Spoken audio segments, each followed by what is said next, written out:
Here we go. Yeah. We still moving, y'all.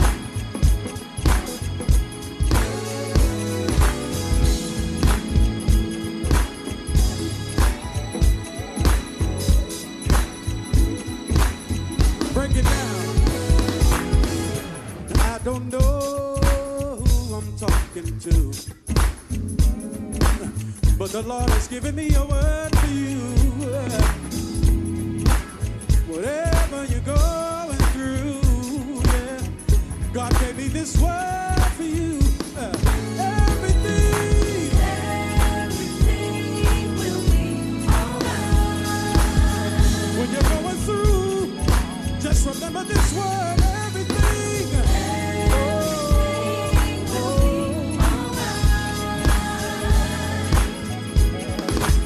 Now listen, everybody clap your hands out now this evening. Yeah.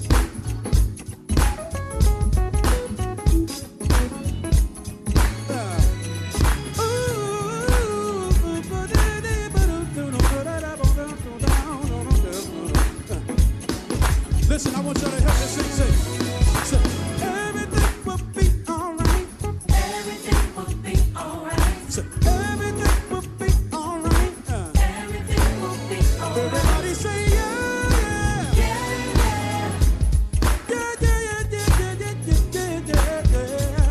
Say, everything will be alright. God told me it will. Everything will be alright. Yeah. Let me hear y'all sing it. Say, Mike's high. everything. Say,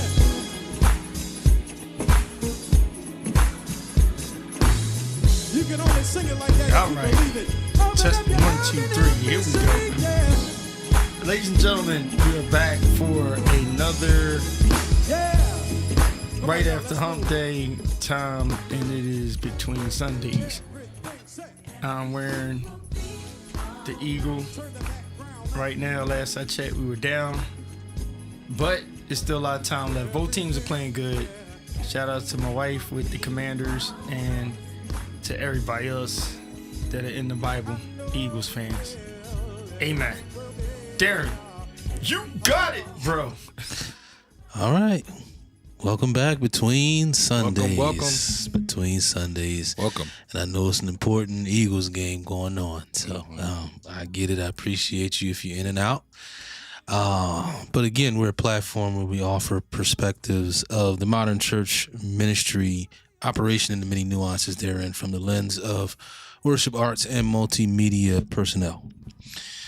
All right, so we are still in the midst of our topic, relationships in ministry. And so we hope to get to part 4 today. However, we want to start our discussion tonight with a post that I saw on social media recently that I think is a really good topic. That sometimes, it can go a little left, but nonetheless, as topics like that, that's what we're here for. All right, so here's what the post read. Post read, who decided to eliminate the congregational hymns from the church service? Wow. What happened to the hymn? Let me read that again. Who decided to eliminate the congregational hymns from the church service? What happened to the hymn? Jay, if you don't mind, let me start here briefly. Go ahead, bro. For me, there's two different questions here. There's two very different questions. Because in the first question, the key word is congregational.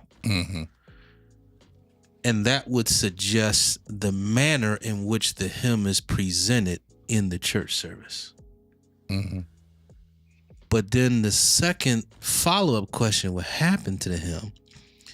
Well, that's talking about the hymns in general, Right. not the way it's presented. Mm-hmm. And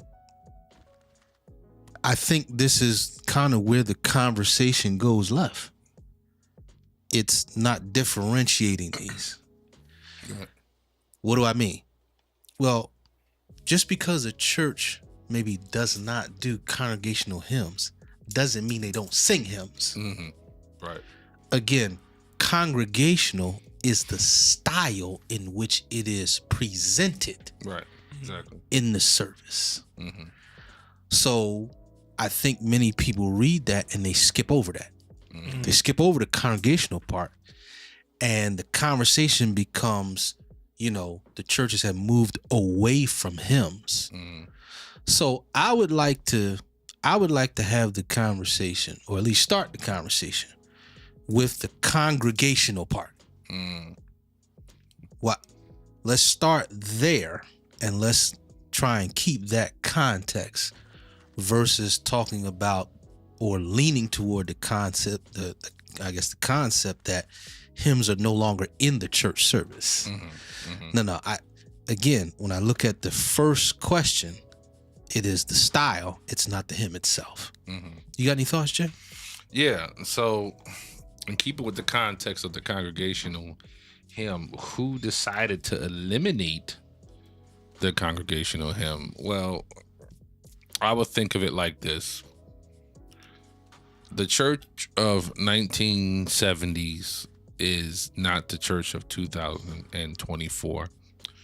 A lot of the different type of service that would be in 90% of the churches in 1970, those people are not here any longer.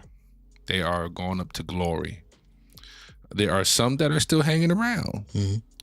But those that have, as my brother calls it, the tenured in the 1970s, those that have been in the way since then, more likely have gone on to glory. So a lot of what we have now for our congregations are younger people. Mm. And if the younger generation, when I say younger, you talking now in 2024, you're talking now 60s, 50-year-olds. Mm-hmm. That was back in the day, 15 and 16 at the time. Yeah. Who still love hymns and still keep those hymns in the congregational program of the church. But then you have those that are 16 and 17, like my children now, who don't know any hymns. Mm-hmm. They love going to church. And they go to different churches, and neither one of them have congregational hymns. Mm-hmm. And so when we ask who decided, well, you got to think of it like this. I'm not going to say it's no longer necessary, because it is. The hymns are always necessary. But if no one is there to sing those hymns, that actually know those hymns, it's kind of hard to keep something that is is fading in most churches. I was the minister of music of a church, and my entire, and this is no lie, my entire praise team of 35 and up could not sing Blessed Assurance. And the only reason why they knew Pass Me Not, O Gentle Savior is because of Douglas Miller. Was it Timothy Wright? No, you're right. Douglas Miller. Okay. You're right. And that was, like I said, but the actual hymn, if they were to sing it, they couldn't sing it. And so I believe, I may be wrong, what happened is, now that we have younger generations in the church that don't really know hymns, it's not as obligated as if it was if you were in your local AME, your local CME church, with folks and mothers that's still 80 and 90 years old. that still love the congregational hymn and the doxology and the Gloria Patri and the different things that made the church sound. Mm-hmm. You know, so it's in my humble opinion, I think it has a lot to do with the congregation has dropped off of the hymns because of generation, and nobody kept it going. Interesting. So let me go here. And before I go here, let me put this disclaimer out.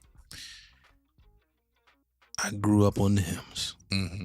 Me too. My musical journey started with hymns. Yep. Same. And at the time that I started in music, I wasn't a huge fan of hymns. Mm-hmm.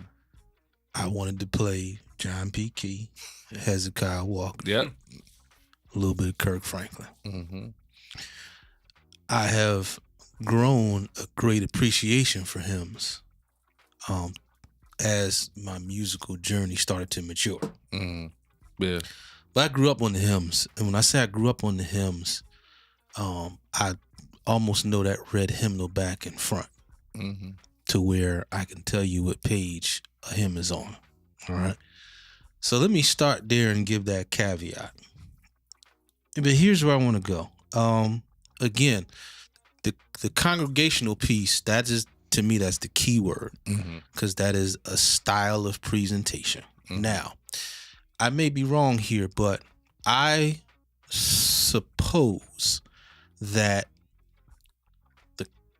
the congregational way of singing hymns, Mm-hmm. if we go back and look at, where did that begin? Mm-hmm. Where was that birthed?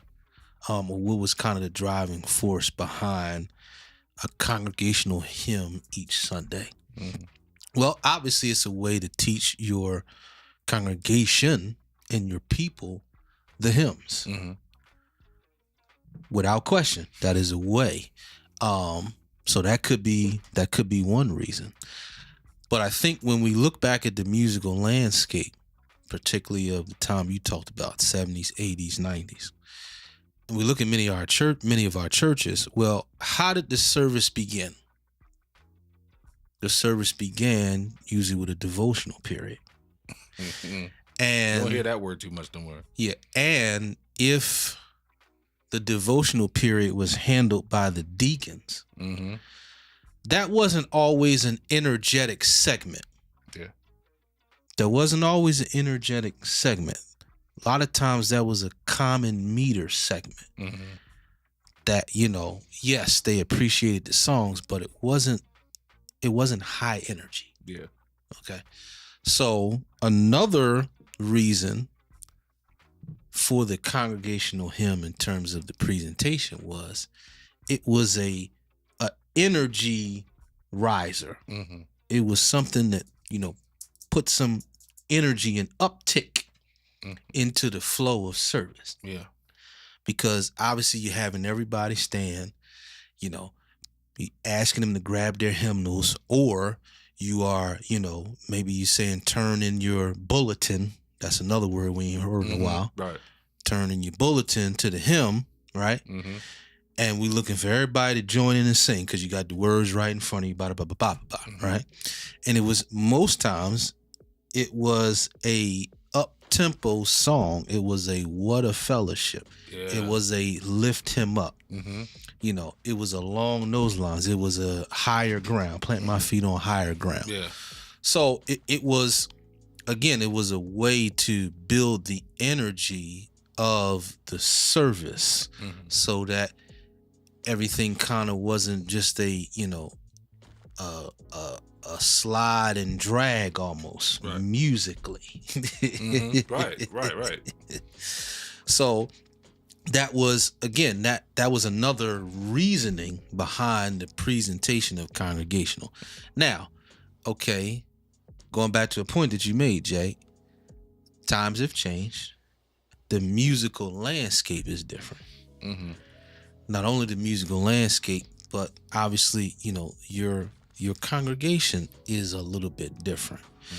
Now, again, it does not mean that hymns don't have a place. Of course. Hymns will always have a place. Sure. But I think we gotta make sure we don't couple congregational with hymns in general. Because it's almost like if we don't do congregational hymns, it's almost like, that the thought is we're throwing hymns to the side. Right. Where again, it's just okay, maybe that style of presenting the hymn is not something you see as often, but the hymns are still there. Yeah. They are still there.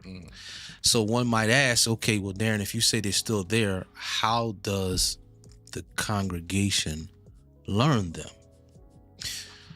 Great question. I would say this. I would say that the hymn can still be learned even if it's not in a congregational presentation. I think we all have seen many instances where a worship leader might flow into a hymn and sing it over and over, and then even point the mic toward the crowd. Yeah. It's a different form of congregational we're not used to, but it still has at least a similar intent. It still has a similar intent. It's just not that everybody open the hymn book. Right. And I would say that's the basis of my position here with this topic is, I think we have to not lock our perspective into one package. We look for certain things to be in the same package. And if it's not in the same package, we almost have assumed that it's been eliminated. It's been thrown to the side. It's been neglected because it's not in the same package. And I think we got to be real careful of that. Pels, you mind jumping in? No, I was just listening. I didn't really have much to add on to it other than the fact that I like how you explain hymns and congregational hymns, right? Because today the equivalent of a congregational hymn is if you know the song, sing along. That part. Right? The deacons, even in devotional, they was like, those of you who know the song, sing along with us. And they were outlining hymn that nobody actually had in the red hymn book, right? They would have their little black book. And what came to mind though is, I think because I'm a transitional person, and I had to really just pull back from attacking people that didn't understand. I'm a team player. So being a team player, I would just come from the stance of, I don't let people get away with saying, oh, they want to do a whole song, right? If I find that you club and you know hip hop and R&B, and if I catch you saying the roof is on fire, I'm going to slap the mess out of you. If I see you doing the electric slide, if I see you doing if I hear you say Beyonce version cool, but I like the old version. Wait a minute, if I see you drinking the old English, wow, right, or melon ball or something, I'm gonna test your spirit by the spirit and say, why is it that when it comes to church is built off of the same God from yesterday, today, and forevermore? In the beginning was the word. So we started putting dates on, we started dating things, and it started to become an excuse, right? For just saying, everybody's remixing stuff. My songs get cleared on daily. Praise the Lord. Because they want to redo the songs that we did in early 2000s. It never stops. And I'm grateful. Praise be to God. Just remixing, real taking the melody out of it. Somebody put me and Jill's song and Brandy's song together in one song. And I was like, and we cleared the sample. Because they're digging back. This new generation is digging to something that already existed. So in church, and I see Sir Jazz talking about it, DT and a few others in there. I got it. Y'all are right. Most hymns are doctrinally sound. They took time in their belt where you can trace it to scripture and understand the context of it. And even when you get the story that's told about the family drowning in the sea and whatever my lot thou taught me to say, it is well with my soul, you can connect it to the consistency of the believer in all circumstances and situations. Now, that hymn is not scripture, but it has a root in scripture that you can say it is doctrinally sound. Right? That's what that hymn book that Darian's talking about. When that was put together, most of the stuff in there we can really support and say you can see doctrinally sound. Now, this newer generation are children of the doctrinally sound stuff. Then we go more into what I feel, less Bible study, less doctrinal understanding, and what I feel. I'm ticked off with how it was, so I need to strive to do something new. I need to create something new under the sun, and that becomes the standard for a generation. So then sooner or later, a Marette Brown Clark song is old. Right? A John P. Key stuff is way back. Let's take it. Even John said about his own song, we're going to take it way back. Yeah. Jesus is real. No, that's present. But I get it. It was made here. The style, and as Darian said, times do change, but honestly, church is just church. And some of the newer stuff, I really don't even complain about the newer stuff as much, but I can say it lacks substance for me, but I can't argue that because when I start to, I'm going to close on this. When I start to listen to most of the lyrics, some of these writers and artists that are successful, they have interwoven stuff that grandmama has said. And that's the secret sauce to it that makes them different than everybody else. Wow. So what am I saying? It's like a producer right now, a young producer that samples a Teddy Riley song, that goes back to a Earth, Wind, and Fire song, something that has substance in its era, and they take it and they present it fresh now. But it's technically not new under the sun. Yeah. Real quick, I'm going to come in your way, Jay. Pels, there was a comment by DTSP. It starts with right. The question should be. I wanted to nail that. All right. So right. The question should be, why do we need praise team? We had testimony, devotion, churches, fancy now, and entertainment. So here's how I would respond to that. I would respond to that is, there's nothing wrong with any of our preferences. With that said, let's be careful not to make our preferences what is right and non-preferences what is wrong. That's a good one. We gotta be careful there. Yeah. Because there are many churches today where your oldest attending person is under 40.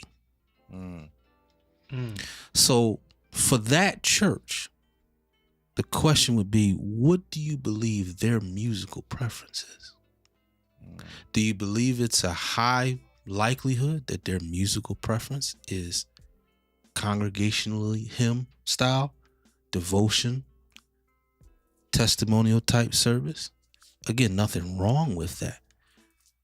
But to the churches that are not made up dominantly of Generation X baby boomer, again, my point is, be careful not to make your preference what is right and what's not your preference wrong. Just be careful. Yeah. You know? Jay. Yeah. So I want to also go on this note as well. We must also remember a lot from the congregational hymn came a lot of great singers that were a part of the audience in the congregational hymn. And some of them, pastor or the deacon will call them up to lead it. and they would learn in their home church how to be in front of an audience and how to lead in song. A lot of times, that's how I learned. That's how my mother learned, that we were called up randomly. Come on up here and lead us in a congregational hymn. And let me also say, musically, if you ever want to learn, budding musicians, if you ever want to learn how to play for any ministry, the hymns of the church pretty much has everything chord wise that you need to know to play for any type of ministry. That's one thing I can say musically about the hymns. Any budding musician that wants to play any instrument, drums, bass, it don't even matter. The hymns of the church, the Pass Me Not, as my brother said, the Lift Him Up, It Is Well With My Soul. Those hymns they have everything you need.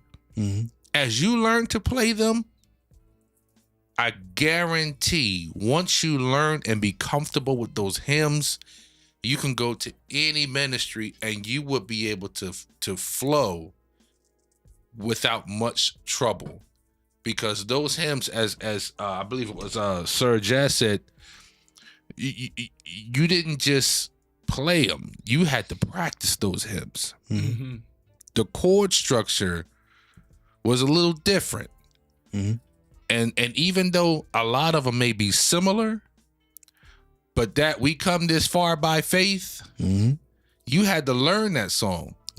You had to learn that trusting in his holy word. You really, you couldn't just sit down with that. It took time. I know it took time for me to learn those transitions. So once you learn those type of songs, you could play pretty much anywhere, so I just think it's a great learning tool. Yeah. And let's park there for a minute. Let's park there for a minute, Jay. Because for musicians in particularly, and obviously, we're probably in this segment, we're probably talking on this sub-segment, we're probably talking more to keyboardists and organists. All right. So the big thing with hymns is it is heavy. It is dominant. The melody is the driving force on the song. The melody is the driving force on the song. So learning a hymn is learning the melody, learning that inside out. And here's the beauty of it, because when you learn those melodies inside out, how the Baptist church may do, for example, Oh, How I Love Jesus. That same hymn in the Kojic church will have a little nuance to it. Yeah. It's the same hymn, it's the same words, it's the same music if you sight reading. But the environment calls for something different. The environment, the melody doesn't change. The melody here is the same melody here, but how that melody is supported, it's based on the environment that you're in. But it starts with the melody, and then once you have the melody, now you have to, okay, what environment am I in? What is the situation? Is it congregational? Is someone kind of leading it in a chant type of way at the back end of a prayer? Or is it the preacher doing his own sermonic selection? Kind of Marvin Winans style, E. Dewey Smith style, where going back to even Bishop G.E. Patterson, where they would sing an old hymn. But again, in that situation, it's not always congregational. GE would do it congregational. Marvin Winans doesn't do it congregational. Again, the melody is the same, but you also have to take into consideration the environment. And the reason I went that way is because, again, I think when we have this conversation, we get too wound up in the package looking the same. Mm. We get way too wound up in that package looking the same, that hymn sounding like it is in the book every time you play it. Mm-hmm. And okay, I think I've said this way back before. If that's kind of your only focus, Mm-hmm. then you have handcuffed yourself to only one environment. Yeah. If you can only see the hymn in book form, Mm-hmm. then you've handcuffed yourself to specific environments. Mm. And you're really not able to play the same hymn Mm-hmm. in a different environment that calls for a different texture. So that was the main reason why I wanted to talk about this is we gotta unhandcuff ourselves to expecting things in one package. Agreed. Real quick, I talked about my journey playing the hymns, and I wanted to play John P. Key. I wanted to play Hezekiah Walker. Mm-hmm. Now, the church I grew up at, that wasn't happening. Right. Maybe one Sunday a month, I get maybe one song, one John P. Key, one Hezekiah Walker song. Mm-hmm. But that wasn't happening. Right. Not in the early 90s. Mm-hmm. Wasn't happening. So, even as I started to mature, but still kind of fighting, Mm-hmm. wanting to play hymns, what I would learn is, I said, I got to learn ways to play these hymns that, are still captivating to me. Mm-hmm. But I'm not changing the song. Right. Mother can still hear that melody line. Mm-hmm. Whoever's leading the hymn, they still know exactly where the song starts. Yeah. But I started adding flavor Mm-hmm. that did not, let me use this word, did not corrupt or compromise. Yeah. Yeah. But added flavor to it. Yeah. And to my surprise, it was encouraged Mm-hmm. because I went about it the right way. Right. I didn't try to totally change the identity. Mm-hmm. I just added flavor to it. Yeah. I like that. And that was part of helping me appreciate them more. I probably wouldn't have grown that appreciation if I never learned to add that flavor. Now, do you remember when the pastor would say, just play a little bit of that, Darian. Just make that organ talk for a minute. Mm-hmm. And he would want you just to minister that congregational hymn on the organ. Mm. How did that make you feel when he asked you to do that? And now it's taken, now I want to say taken from the congregation, but now it's on your shoulders to keep that alive. To everybody done sang. Yeah. But he just want you to go ahead and minister that. How was that made? How did that make you feel, knowing that rests on your shoulders now? At first, it felt like a lot of pressure at first. Mm-hmm. But I'm glad you asked that question, because this again illustrates a different package of the hymn. It demonstrates a package that's not congregational. Right. But it still ministers. Mm-hmm. But yeah, now the first time, I almost was like, wait a minute, what's going on? Mm-hmm. And again, at that point, no one knew how to communicate it properly to me what they were looking for. Right, exactly. It was really just Yeah. So then, the spirit kind of reverted me back to melody. Mm-hmm. And then so now at that time, that first time, my left hand was shabby. Mm-hmm. So I probably played only 2 different left hand chords, even though I could get the melody out on my right hand. Mm-hmm. My left hand was a bit shabby. But after that first experience, I did, start doing a little research and start paying more attention to other players. Mm-hmm. And when I paid attention, okay, now I kind of understand what was asked of me way back then. Right. Now I get it. Yeah, So yeah. now I know how to be ready next time. But it also made me go back to the drawing board to make sure I know those melodies. And I'm not important. just playing chords. Right. That's so because if I don't know those melodies, I don't know those melodies, I can't be prepared for that time. Yeah. I can't be prepared because again, the hymns is heavy melody. Yeah. That's what drives and ministers the song. Mm-hmm. So yeah, to answer your question, it felt like a lot of pressure at first.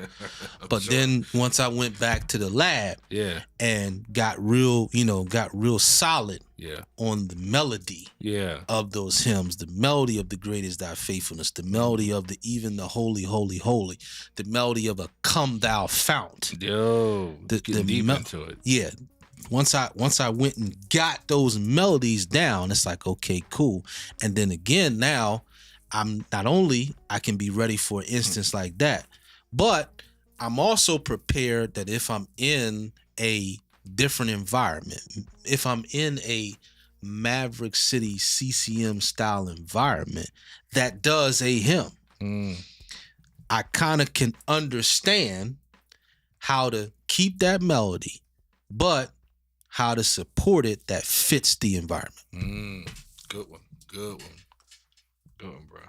You know. So, who decided to eliminate him? I would go as far as to say that I don't think it's been eliminated. I think it's in a different package. Yeah, I agree. I think it's in a different package where we're not looking in the bulletin at the music, or we're not all opening our hymn books. Now, again, I am not advocating that something is wrong with that. I'm not advocating that, we should not, or, churches should not, be opening their hymn books and, and presenting the hymn in that fashion. If that works in that church setting, work it. Yep. The thing I do want to put more onus on our church leadership, from the pastor down to the music leader. I do want to put more onus on more conversations about being intentional, more strategies such as, this specific Sunday, we're going to do all old school music. This specific Sunday, we're going to make this a devotional type of Sunday. Yeah. There can be more conversation and strategies surrounding that without trying to make it the norm again. Yeah. I think that's where I wouldn't go that far to try to make what was the norm in the 90s the norm now. But again, that does not mean throw it away completely. Yeah. Yeah. All right. So that I do want to put more onus on our church leadership. Let's be more intentional and include, elements of the past on occasion. This will be funny. I was asked about what I thought about choir robes. I was asked that very recently. Ooh. And so my response was, well, I'm not a big fan, but I'm not against it on occasion. Yeah. I'm not against it on occasion. Particularly when I say choir robes, I'm talking about like the old school choir robes. Yes. On occasion, cool. Every Sunday or every month thing, I'm not a fan personally.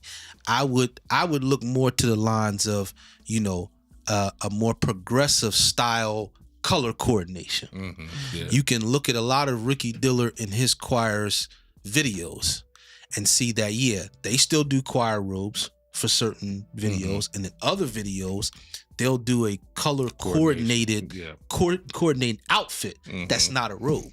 I think that's your modern day robe. Yeah. In my opinion. Yeah. But I thought it was funny that I was asked that recently. Have you ever wore a robe on the organ? No. I did. Yeah, I did too. I was just like, I was so pissed with my church, man. Yeah, I had to wear a robe on the organ. Dude, I was so pissed because I was like, first problem is when a drummer has to wear a robe, it's like you got the dangling arm piece and he trying to hit the cymbals, and then you got to pull the robe up to hit the kick drum. Then for the organist, you got the roll sitting down there, you tripping over it trying to hit the pedals. And then the sleeves is hanging all over the tremolo switch and stuff, and then the snagging. Getting caught, If you lost that brown button on top, you snagging it. It's like, it's a lot. why are we like? Are y'all serious? And then the choir was hating because they like, well, we got wear roll, they should wear roll too. That's exactly what happened. They put us right in there. I'm like, now that's something that to me that changes, but the songs, put it like this, that's like preaching. The way we preach changed. Like we didn't grow up preaching with monitors. Like who had a monitor? The monitor was the speaker, the realistic speaker from Radio Shack in the back of the church. And the upgraded sound systems was I bought my radio system in from home and plugged that little red and black wire and stuck it into the tabs, twist the wires together with the church speakers for anniversary. The bass was dope because we took the boom speaker out of the back of the car to add for the bass. Like who that changed? Like sound systems change, but preaching is still pretty much preaching. Unless you move from Baptist to like talking more, progressive modern church or something like that. Other than that, it's like it's still the same. But the robes, I'm not knocking the robe. If you are, here's what I want to say on what you were saying, Darian. It's if you go and ride tradition, then ride tradition, right? If you want to build a culture, like think about Ricky Dillard now. When you say Ricky Dillard or you say where y'all was at Sunday Baptist Worship Center, James Hall, Hezekiah Walker, you think choir. Yes. Just period. Yes, sir. Now, John P. Key is both, right? Kind of like scaled down group or John P. Key can have a choir. Absolutely. Right? But then other people, these newer age people, they got a Ty Tribbett. He can do choir, right? Because he was known for choir. Absolutely. But he's get Kirk Franklin can pull off choir. But there's a ton of other people. It would be like a special treat if they did a choir. Because you're only looking for distinguished superhero type singers. Behind them. Richard Smallwood. Where you have an expectation of a sound. The church, as Darian said, it's the leadership. Like, I'm not going to start naming churches in Philly, but there's some churches in Philly that I can't even imagine them why they would say, we're going to do a congregational hymn. Why? Look at your congregation. Right, Look around. And this is not your congregation. Now, if you at Second Mount Zion, you at Monumental Baptist Church, you at certain ones. Look across the congregation, and you can pull that off in an E9 because of Pastor Waller. He can play it, he can sing it, the whole nine. All that. He can play it on different instruments, and he can sing it in different alto, soprano, and tenor. Okay, get a man credit where it's due. But if your pastor ain't like a Pastor Alan Waller, or somebody else, what you doing it for? That is not your culture. It's not a problem. But as we said earlier, you can still incorporate that in. The essence of, I'm going to tell y'all one of my old favorite hymns. The day is past and gone. The evening shade appear. Oh, may we all remember well the night of death draw near. Yes, sir. We lay our garments by upon our beds to rest. Death may soon disrobe us all of what we here possess. That taught me something. And it grew into a theological understanding of tomorrow is not promised to us. Right? Meaning, every day when you see the sun go down, now in our translation, I could preach this.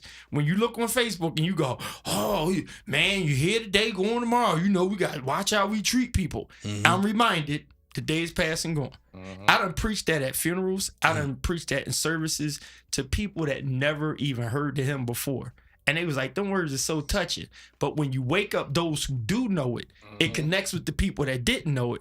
And then they may listen to how it sounded, but never manifest, we got to do that. So the creators are going to figure out, how do we take those words, those lyrics? And you know what happens? Some people have written albums off of their hymnology and never told you. Sir Jazz, I think it was you who said it in the comments section about you wrote a song and you incorporated copyright free Sample clearance free. You can take words out of hymn books, throw it in your lyrics, and you will not have to clear it. Shh. You can't have him keep those. That's all I'm saying right now. Go ahead. Yeah. So let me also offer this. For those of us who eat fish, many of us, we eat more than one fish prepared more than one way. Still fish. Nice. Yeah. Sushi. Yep. Whether you do fried basa, fried whiting, Yep. you do salmon, grilled, Sushi. smoked. Yeah. Smoked. It's fish. Fried, fondue. Yeah. All that. It's fish. And so why do I say that? Because I would like to ask, particularly when we have these conversations on hymns in the church. A lot of times, I've seen people point the finger at musicians not knowing the hymns, pastors moving away from hymns, pointing at, the praise team, that they took the place of the congregational hymn. All this, all this different things we're pointing to. But I'd like to ask a question. Are we able to digest a hymn in different ways? Nice. Or have we got to the point where we only want the hymn the way we want it? That's a good one. Because and here's let me add this. I've seen many praise teams that will go old school, and they will start with an old school and they flow into another old school church, and they flow into another old school church. They throw a hymn in there, they throw another hymn. I see a lot of praise teams do that. Yeah. I see a lot of praise teams do that. And it just kind of seems like, we get blind or deaf at that part. We don't remember when they did that. Because, again, it ain't in that package. It ain't the way we like to consume the hymn. Right. So I got to ask that question. Are we, we only want to consume it the way we want to consume it? Are we becoming the church that, you got to satisfy us only? Musically? Well, Darren, you know what it would seem? It would seem that if that church has a culture of him, and you do a hymn in a church that has a culture of him, it's going to be judged because they have a way that they do it. A church that don't have a culture of him, you can't argue it, right? It's a one-off. It's the one dude over there crying about, we do it like this. Or, we hold it. And then we skip to the other one. We do an interlude. Okay, bro, you the only one. Or only your family. But everybody else, it's like, cool. And then the praise team, no, we did it that way. But now if you step into a church with a culture of it, like when people do I will trust in the Lord. I mean, our church never actually did it in the key that Donnie McClurkin did it in. Right? Donnie McClurkin did it a certain way to switch into, what's the one? What's the song he do? We come this far by faith, and then I will trust in the Lord. Correct. He mixes all that together. Correct. But the way that they did that is not how it was standardly done in churches. So then when you go back to it, every church, they start off the song, then they go straight, I will trust. Like, D, chill, hold up one second. We're trying to lean in here. So then it goes right back to what Darian said about who's got the helm on what we're doing.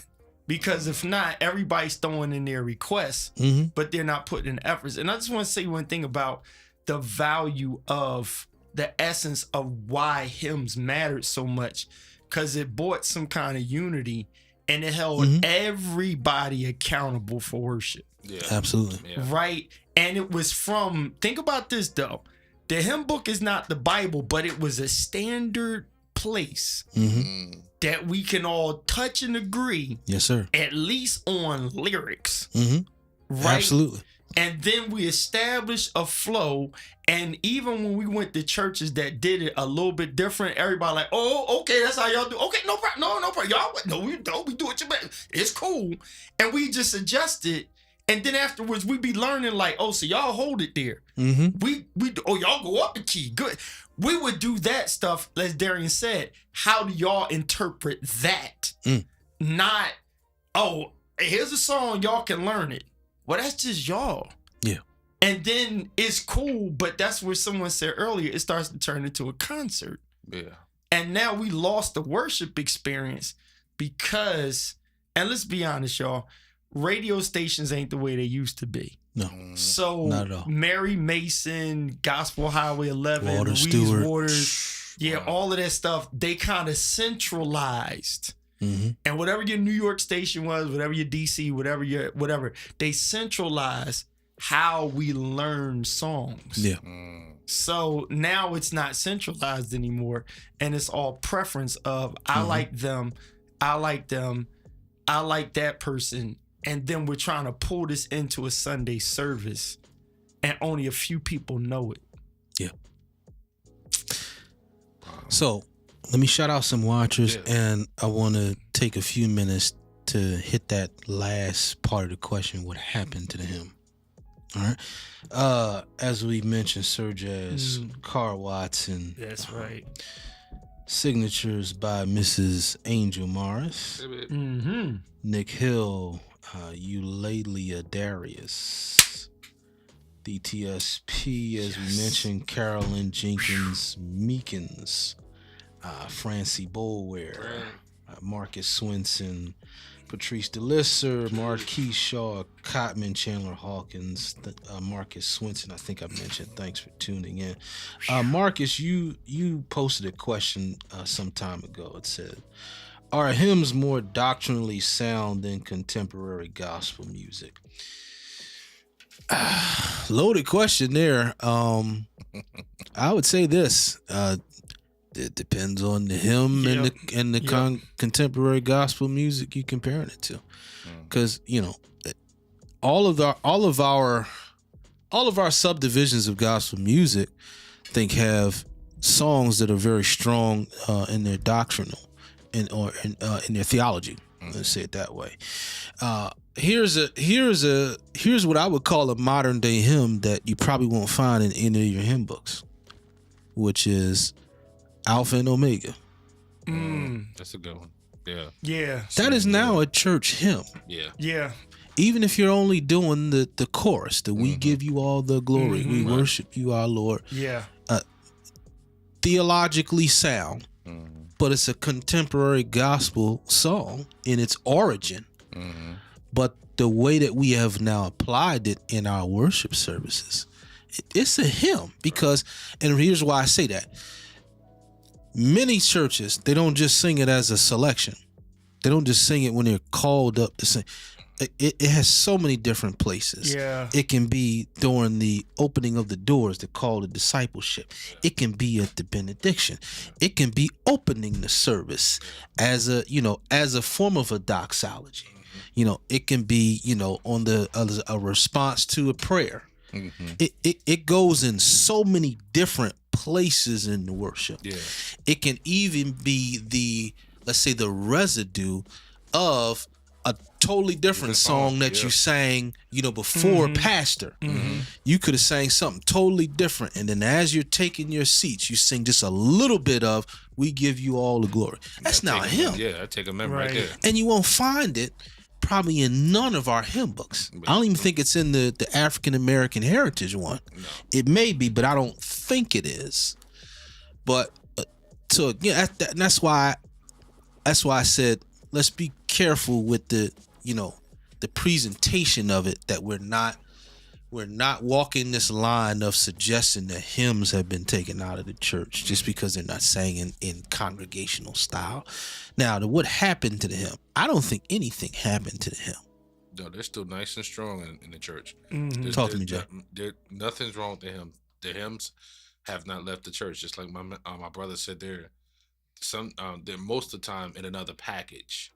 A lot of times, even in the most contemporary of churches, you may not hear hymns possibly until the pastor get up. Mm-hmm. The pastor may sing a hymn just to get him in the mode of what he's about to preach. Mm-hmm. So and hymns could be, as we said earlier, he may have the organist play something, Yeah. Softly, or he may have him play aggressively. It just depends on the church, and it depends on how your service goes. You may have a certain soloist that may lead in with the hymn and may go to something totally different, or as my brother said, they may have a totally different song, but then pulling with a hymn, it's Absolutely. it can go pretty much anywhere.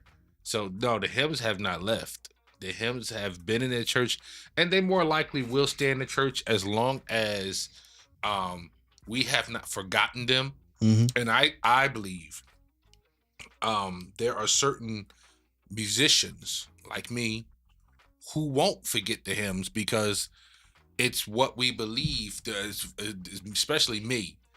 Hymns have brought me through the most terrible of times in my life. The hymns have made some of my best practice. Yeah.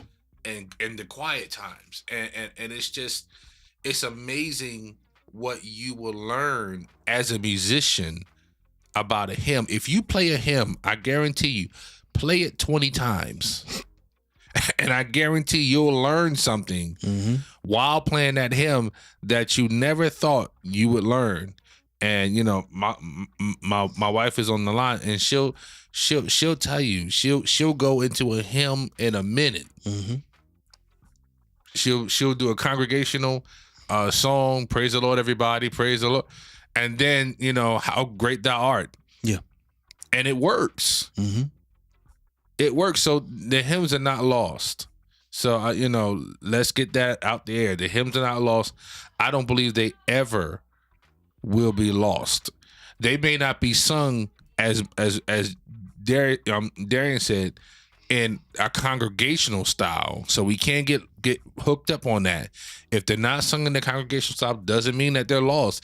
It's just in a different package. There you go. Yeah, Angel had mentioned How Great Is Our God. She considers a contemporary hymn, and you had just brought up the hymn How Great Thou Art. Where we think How Great Is Our God came from. Exactly. Where we think those lyrics came from. It came from How Great Thou Art. How great thou art. If you go to the verses on both songs, you'll see a lot of similarities in the message. All right. Listen, we are moving. Let's move we got about 30 minutes. I want to move back to our topic, relationships in ministry. We are on part 4. And so here's where I want to move. Because usually with these topics, I always have an underlying question to ask. All right. Pels, I don't know if you're able to get Galatians 6, the first 2 verses. If you can, okay. So one of my questions as we talk about relationships in ministry, I think the last part we talked about, how do those you lead see you? How do those that you lead and serve, how do they view you? All right. Another topic we discussed in relationships in ministry is, do you see the people you lead and serve as people to empower, or do you just see them as persons to tell what to do and boss around? What is your scripture? Galatians chapter 6, first 2 verses. Okay. So today, here's the question. The question is, as a ministry leader, what is our development plan? That's a good question. What is our plan of developing the people in the ministry that we lead? It's a question that I think is, just, it gets locked away. It gets locked away. A lot of times our focus is routine. Our focus is, okay, what is our ministry responsible for as it pertains to the Sunday service or the I guess the mission of the church, right? And so we get kind of fixed on just carrying out a routine. We get fixed there, and where's the time that you're actually developing people in your ministry? Let's talk music ministry. Okay. We get focused on, okay, we responsible for X amount of songs on Sunday. So I got to take this 90-minute, 2-hour rehearsal, get through these songs for Sunday. And that becomes the spin cycle. Yeah. Becomes the spin cycle. Just, okay, hey, y'all, we got to get these songs right. Hey, y'all, we got to get these songs right. Hey, y'all, we got to get these songs right. But no developing. No, okay, yeah, listen, singers, we're doing good with notes. The dynamics need work. They need work. So again, what is our development plan? We got to plan for, again, executing the routine, but what is our development plan? And this is a conversation I think that the reason I think it's locked up is because it takes more time. Yeah. It takes more, the leader has to invest more time. It's not just again, talking in the music ministry terms, it's not just the 2-hour rehearsal and Sunday. No, you as the leader, you have to dedicate more time in addition to. Exactly. In addition to, I'm going to do one more thing. I'm throwing it to you, Jay, because I think this is going to be good. One of the things that I had to learn, and my wife helped me with this, particularly as it pertains to settings where, there are many musicians in your setting. So you have, let's say, a 4 or 5 piece band, right? One of the things my wife had to help me with is, she said, Darren, you have to come to grips with the fact that what comes easy to you does not come easy to everyone. Yep. What comes easy to you is difficult for many other people. Yep. So then I had to kind of back up and say, okay, because I would get frustrated with musicians when they come to rehearsal and it feel like, or seem like to me, that we was listening to 2 different songs.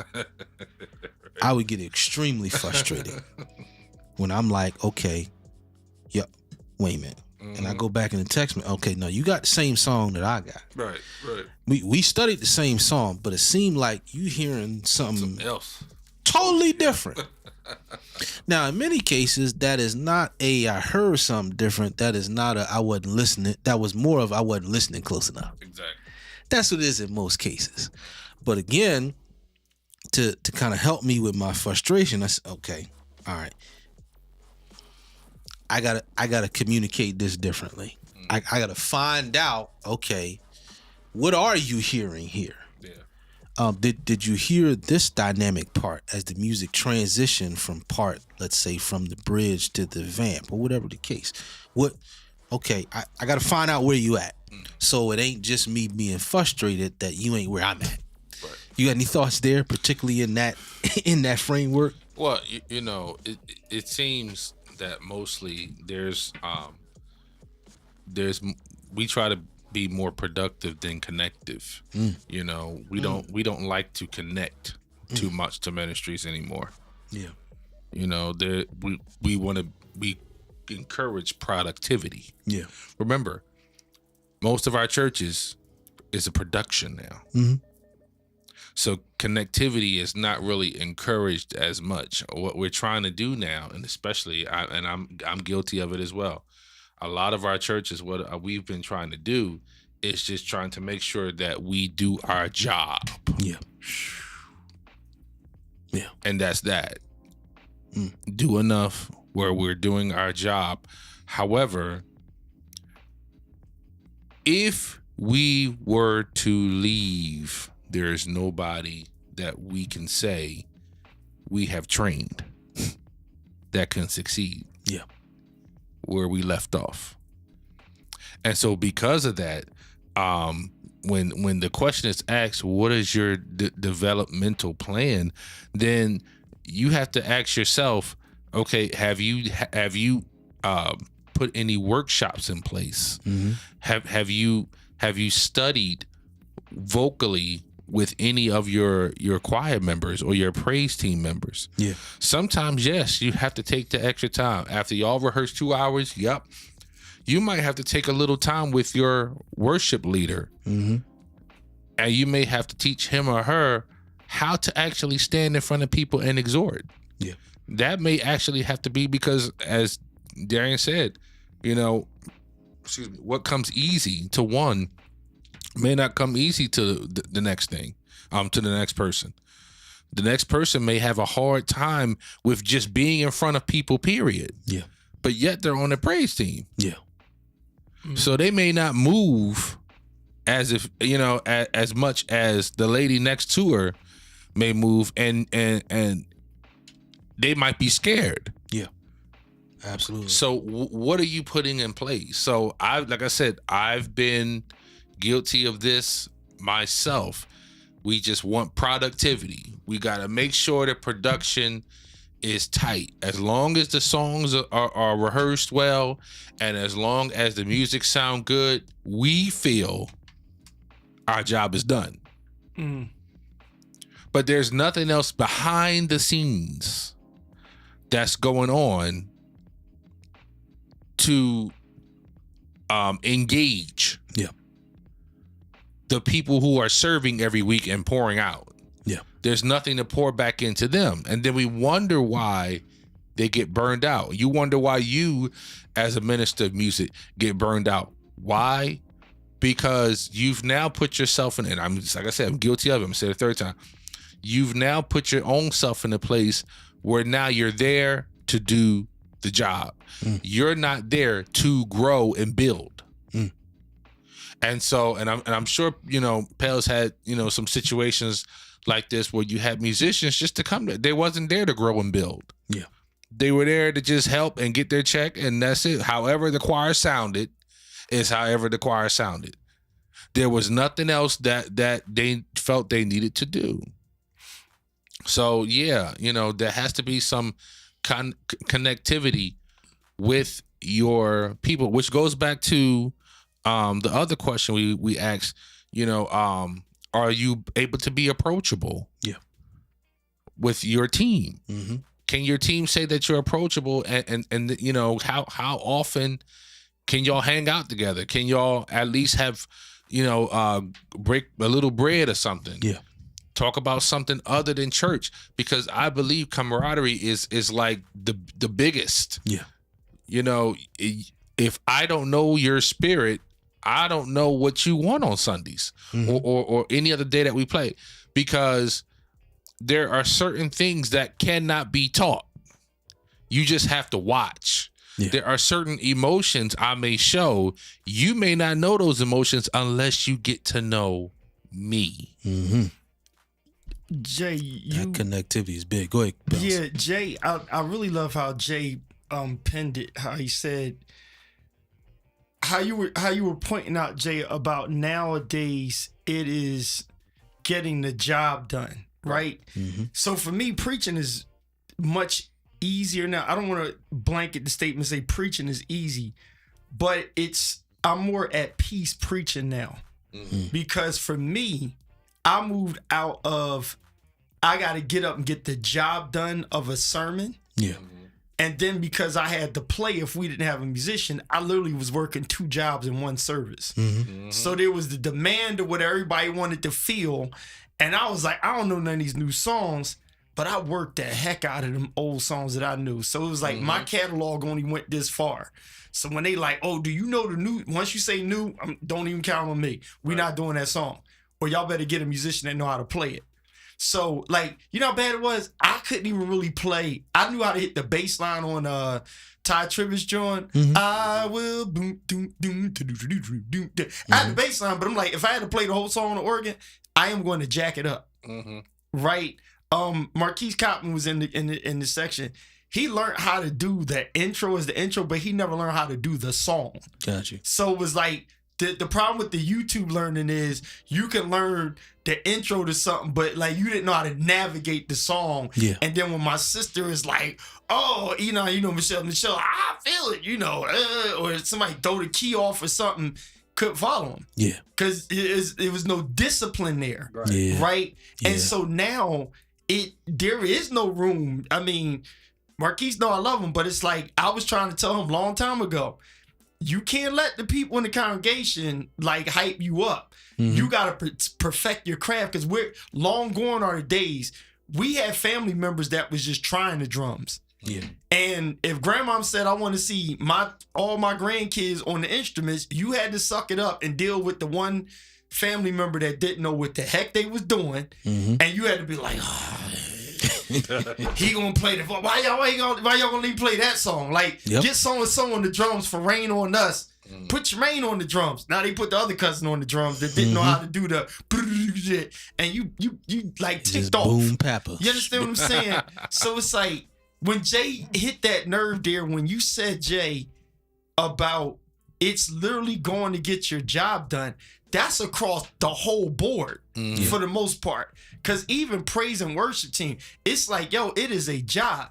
And the problem with our mentality is, and this is not about getting paid. I'm not attacking whatever your pocket, your bag is, your bread, whatever. I'm not attacking that. Yeah. It's the mentality of it. Mm-hmm. It's oh, this is how much work I do. Listen, we call it work.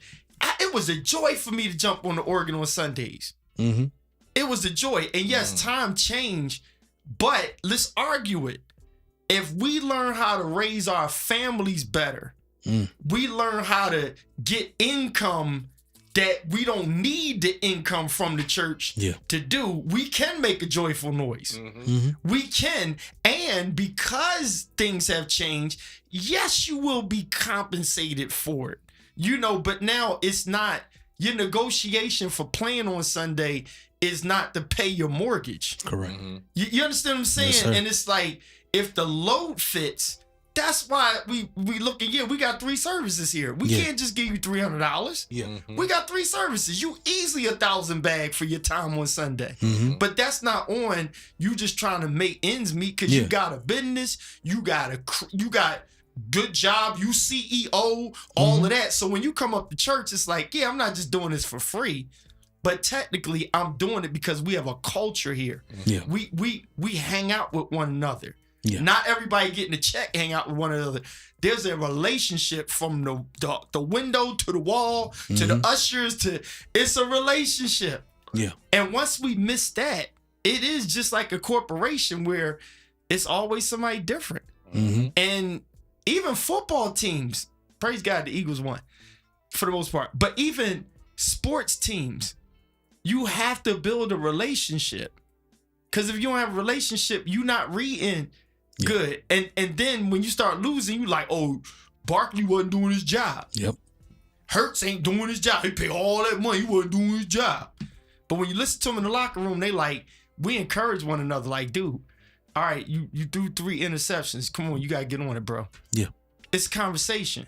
So we don't have that. It kind of works, y'all, because now we plug and play. You can replace people because you can just call a random dude and be like, do you know how to play this on that song, that song? They like, yeah. And they come together, they get the job done. But what's the culture look like? Yeah. That Jay, you hit a nerve there when you said that. No, man, I it's cannot see pastoring again without a relationship. So them questions y'all ask, I am a relational person. Yeah. We ain't got. I don't got to know all your business. I don't. You don't have to tell me all of it. I just need to know enough that we can talk to one another. If something go wrong, I can be like, yo, I need you to do this. I need you to do that. If you running late all the time, I want to talk about it. What can I do to help? And if you can't get it together, you remove yourself before I have to remove you. We don't want to do the behind the back, firing somebody. I got Darian coming in because I'm about to kick Jay out. I don't do all that stuff. Right. That's a lot. That's too much, man. Yeah, that's a lot. No. It's so much better to have a connectivity with the people that you are serving, And I would honestly encourage it, because at the end of the day, if you are not locked down with a ministry, and you honestly need to ask yourself, what are you doing where you are? Nice. I'm just be honest. If you can receive their check and cash it, Talk, Jay. then you Talk, Jay. have enough respect for them to make sure that you connect with who you are serving. Simple and plain. That time out for just doing the job and leaving. And like I said, I'm guilty of it, man. Yeah. I understand, especially when you have different services that you play for. But I always say it's in your benefit that the church grows. Jay, relationship. If we were just meeting you and your wife, Tina's gonna get cool. We find out, oh, you married. Okay, we like to meet your wife. Okay, she don't go to church, but we like to meet her. Okay, cool. We, your family, good. Tina's gonna talk to Angel and be like, what does he drink? Right? Does he have any medical Enon is perfect for that. I mean, everybody gets profiled by Enon. I mean, I seen boy over there. Like, I was just happy on the love. Like, she look out for my family at her church. Yeah. Yo, my man don't look right. What do he need something? Right. Tell me. Right. That's relational. Right. And the gospel is relational. And if it's relational, we have to be very careful when the music ministry or any other department starts to, I don't give a darn if Darian's coming in and do your sound. You get a relation. Right. You get a relationship of some sort just to show that we care. It has to look like the gospel. But Jay, I gotta ride that point, bro, and I'm gonna use and give you credit for it. Yes, sir. And Darren, you can agree. It's like that was good. I mean, was great. It wasn't like it was brand new, but it was very good. I needed to hear it in this moment. That when I look at churches, it's like a job, bro. Yeah, it's like a straight job, and I'm looking like, where's the ministry? Because it's just work. Yeah, and we gotta talk about that. We got some time, but we gotta talk about why that is. We gotta talk about why that is, and from the lens, staying, I guess, in the musical lens, and going back to topics we've had on this podcast in terms of the beginning, the early conversations, the interview. What is talked about more?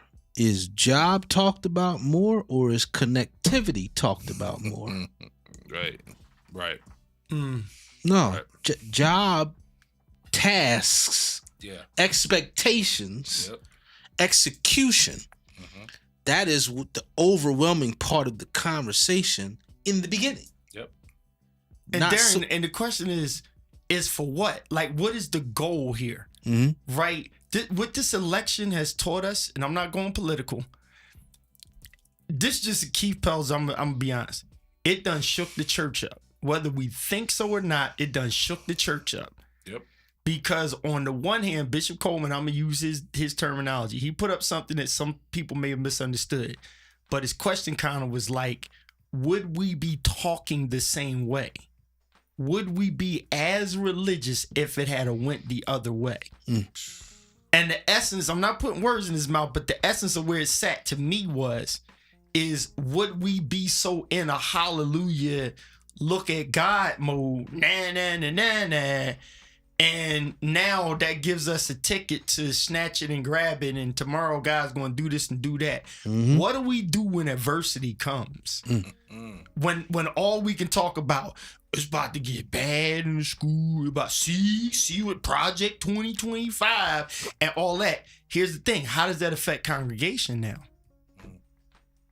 Right? How does that affect what we categorize as hope and faith forward? In spite of, how does that 2 Corinthians chapter for us? Right? Because now I said to somebody, not secretly, but quietly, I pushed out, we may see a true revival now. right? We may see a true revival because once we process and have our little moment of grief and disappointment and stuff, are we quitting church or are we doubling down on we come this far by faith, leaning on the Lord? Yeah. Trusting that he's never failed us because it seemed like there was a failure. Yeah. Yep. Everybody pointing the fingers. They failed it. They failed her. She failed them. Somebody failed the dude in Philly was too old. Yeah. See, that's why y'all shouldn't have did this. And everybody pointing the daggone fingers. But you know who never failed us? God has never failed us. Never. So what is our praise at that point? Or is it just job as usual? Because right now, a lot of people need a relationship. Yeah. I don't know about that. Absolutely. Go ahead, Darren. Absolutely. But yeah, when and again in the beginning, we're talking so much about the expectation of Sunday. Mm, And connectivity ain't just about Sunday. right. It ain't just about Sunday. So in this part of our segment, Relationships on Ministry, that word you brought up, connectivity, powerful, leads me to verse 2, Galatians 6. And Verse 2, Galatians 6. Building relationships in ministry, developing people, empowering people, that connectivity. What is one of the ways we get there? Verse 2, bear one another's burdens and so fulfill the law of Christ. What's the law of Christ? Love one another. Now, make sure you keep reading in Galatians 6 because the next couple verses, it talks about the discernment piece. It helps you understand that bearing one another's burdens isn't taking their burden away from them and having it on your own. Right. That's not what this says. And when you read verses 3, 4, and 5, you'll get the context of the bear one another's burdens. But listen, there's a saying, no one cares how much you know until they know that you care. Yeah. wow. One more time. Yep. No one cares how much you know until they know that you care. Yep. Yeah. You know, and I'm reminded of back in the day. You remember back in the 90s where we had spiritual fathers we were under, and the spiritual fathers would take us to breakfast or they would take us to dinner or something like that, and they were in our lives. Yeah. As we were growing. You wasn't so quick to leave because of the connection that was there. It wasn't even a money thing. Yeah. It was just you were loyal. You were faithful to God first, but you were faithful to what this man or woman had to. You felt that there was something you needed, and you stayed. Yeah. We don't have that no more. It's different. I think the key in that you just mentioned, the key in that is that for those situations that were healthy and not toxic, right?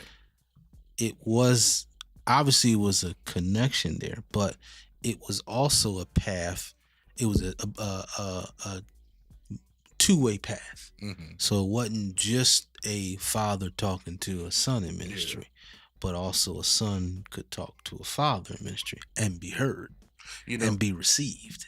I remember, God rest his soul, Bishop Butler, who I respected as a spiritual father. I played for him over 10 years, and at any time I could call him and he would wake up.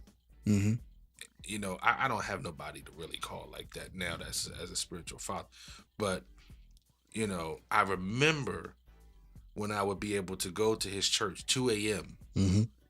Because I just felt like playing. I didn't have a keyboard of my own, but he said, here's a key just in case you need to go to the church. Go up there and let the Lord use you. Go up there and play. I'll see you in the morning. You know what I'm saying? Like we had people that were invested and seeing us grow. Yeah. And when they called you their son, it wasn't a boastful thing. It was, this is who I believe I can nurture, Mm-hmm. who I believe I can instill something for their life. Yeah. Not just take from them, oh, okay, well, you play, you pay, and that be that. No. This was, hey, you come over for Thanksgiving dinner. Mm-hmm. Come because, bring your wife, bring Yeah. your kids or whatever. You come over for Thanksgiving dinner. You come over for Christmas or whatever. Why? Because the connectivity was there. Yeah. You are part of us. Mm-hmm. You're not just a pianist. Yeah. You are part of our ministry. So we believe, because you've been here 6-7 years. Mm-hmm. So we believe that you're a part of us, and we want to be a part of you. So guess what? Your car just got repoed. How much it costs, Darren, to get it out? Oh, it costs $500. Guess what? We gonna help you out. Mm-hmm. It's not even about your check. Yeah. We gonna help you out because we know this is an investment. Mm-hmm. And if we have more of that in both areas, not Yeah. just musicians, not just pastors, Absolutely. in both areas, people, there wouldn't be such a turnover. Yeah. Of musicians now. And like I said, I'm not gonna go into why it is, but I remember those days, man. And those were and I didn't know it, Yeah. but those were some of the best times where you had someone, a spiritual father, to call. Mm-hmm. You know what I'm saying? A Pop Lee. Yeah. That you were able to call anytime, and he was there. Yeah. Ready with a word. Mm-hmm. You know what I'm saying? It's not many. Yeah. That's like that. Yeah, that dynamic is just, it's not what at least it was, back in our early days. It's now some people, I believe there's many that do have that experience with their spiritual father.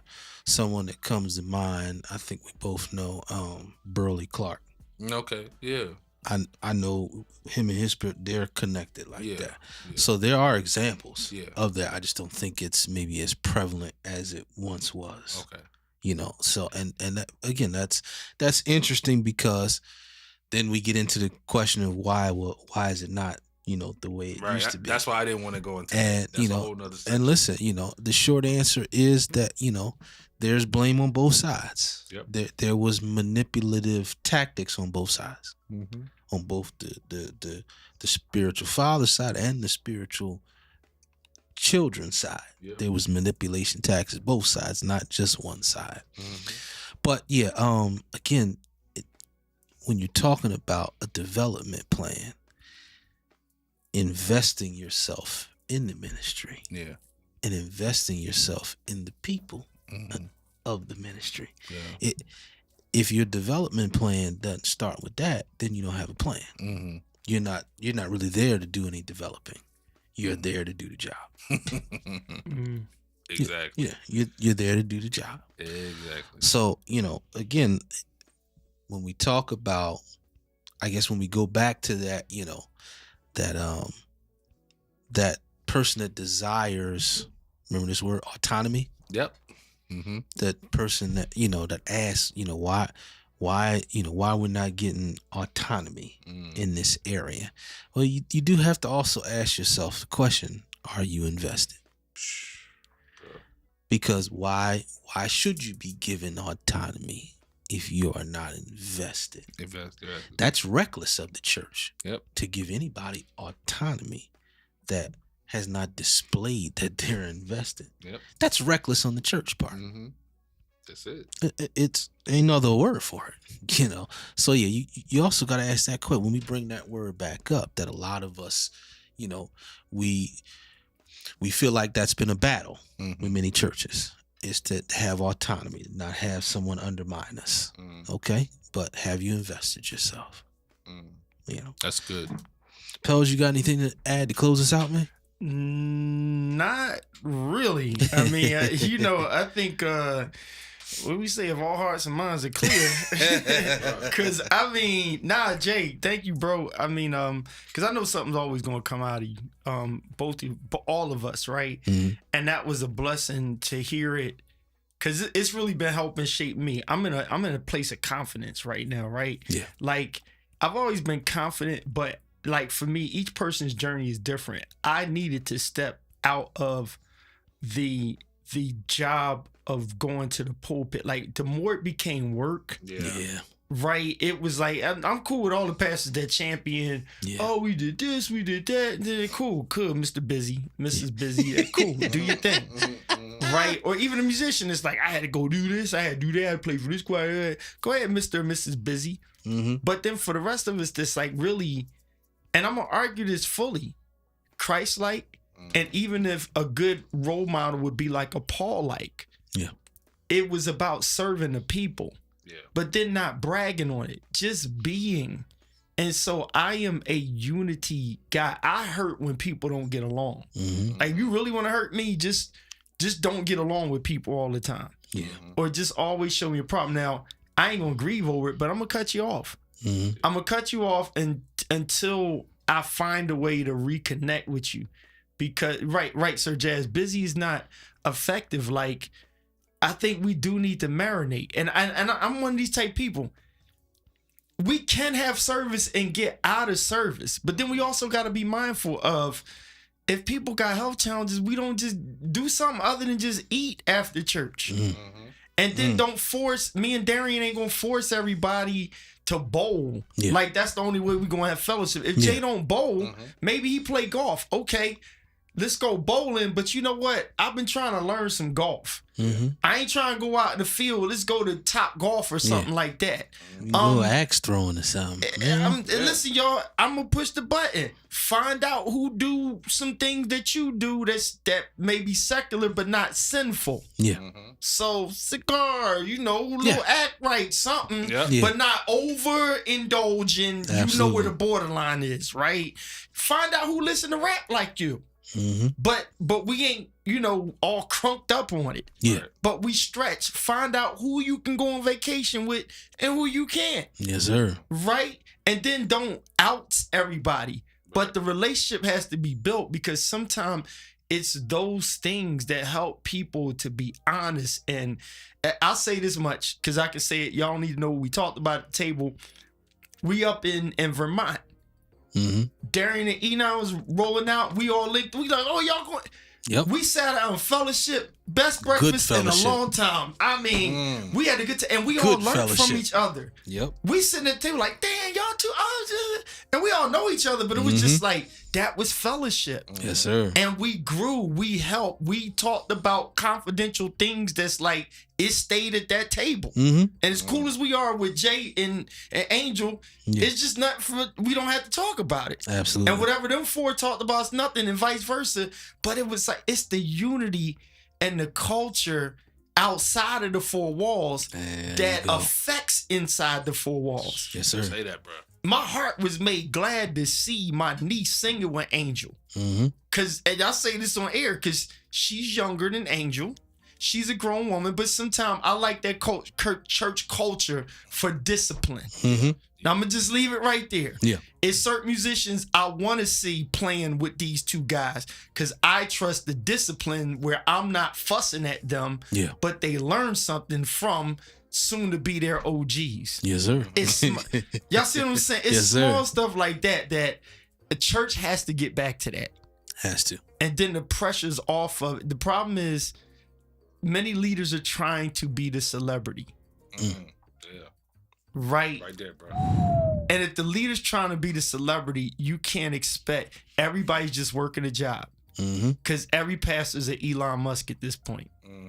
It's not about the people, it's about you. Every pastor's like such and such. Y'all know who I'm talking about. Because it's not about the whole party, it's about you. So be careful. If you shifting, start to shift now, and find where you're being led with people, and you're not a customer. Not a customer. You're not a customer. We gotta get out of here. We will be back with you all next week. Some last minute watchers that came in: Hattie Richardson, Mrs. Brister, Mrs. Jasmine Elliott, Umi D. Thank you all for tuning in. Eagles win. Eagles. Eagles win. I'm at the unk phase. Right, exactly. That part. Yep. Yes, we are. Yeah. Oh, man. We out of here. I am D. Brister. I am Jay Mars. Bells. All right, unk. We out of here. Holla at y'all.